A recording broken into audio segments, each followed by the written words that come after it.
जगह पर सभी पीटीआई साथियों का मैं स्वागत करता हूं। राजस्थान शिक्षक संघ एकीकृत के प्रदेश अध्यक्ष होने के नाते मेरा दायित्व बनता है कि मैं पहले आपको समर्थन दूं। तो मैंने और हमारे प्रदेश महामंत्री जी ने साइन कर दिए हैं, पूरा कागज है, आपको समर्थन लेटर सौंपना। पहली बात तो ये। दूसरी बात मैं आपको दूसरी बात ये कि अभी कुछ दिन पूर्व शिक्षक संगठनों की बैठक हुई थी शिक्षा मंत्री जी के साथ, शिक्षा सचिव साहब के साथ। उस बैठक में मैं था, हमारे साथी बैठे हुए ये थे और भी कई संगठनों के लोग बैठे हुए थे। उसमें हम लोगों ने ये मांग रखी कि जिन पीटीआई साथियों को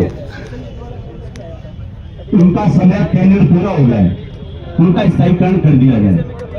उस बात के बदले केसीएस साहब ने, तत्कालीन शिक्षा सचिव साहब थे, उन्होंने कहा, केंद्र कुणाल जी ने, उन्होंने कहा कि अभी कुछ की जांच जारी है, कुछ का तो हो गया पर कुछ की जांच जारी है। तब संगठनों के लोगों ने यह भी कहा कि जिनकी हो गई उनको क्यों परेशान कर रहे हो, उनको तो करो।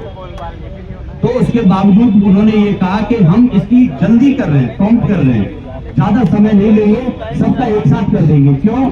क्योंकि फिर कुछ लोग रह जाएंगे तो वो आंदोलन करेंगे, वो आपके पास आएंगे, हमारे फिर आप लोग हमारे पास आएंगे। तो इसलिए उन्होंने कहा कि भाई हम सब लोगों का एक साथ करेंगे। अब समय ये आ गया कि आप लोग यहाँ एकजुट हो गए हैं।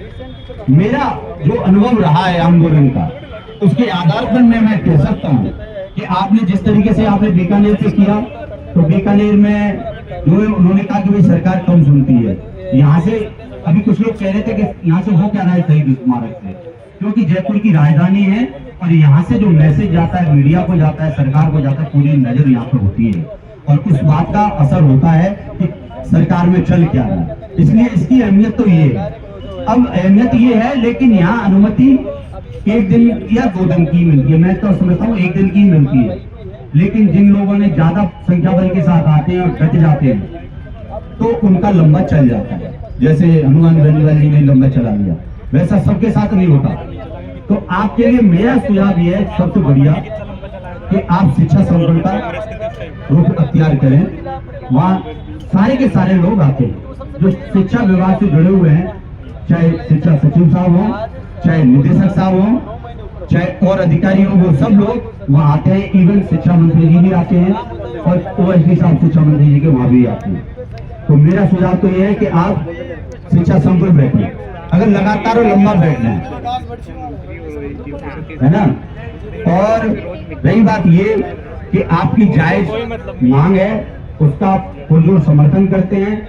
अभी यहाँ से पूर्व हमारे महासंघ की एक बैठक आयोजित हुई जिसमें आरजीएचएस से जुड़े हुए मुद्दे को लेकर की वो बैठक थी।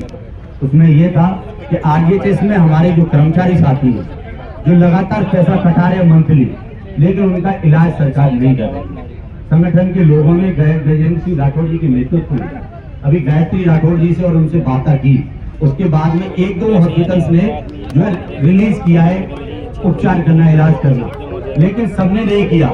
हमारी जरूरत है, हम सबके परिजन हैं जो बीमार रहते हैं, तो सबको जरूरत पड़ती है स्वास्थ्य की, तो उनको जरूरत है, स्वास्थ्य की जरूरत है। तो ये जरूरी है कि हम सब लोगों ने महासंघ के द्वारा 7 दिन का अल्टीमेटम दिया है सरकार को और जल्द ही उसका आंदोलन उठाएंगे, बीड़ा उठाएंगे। उसमें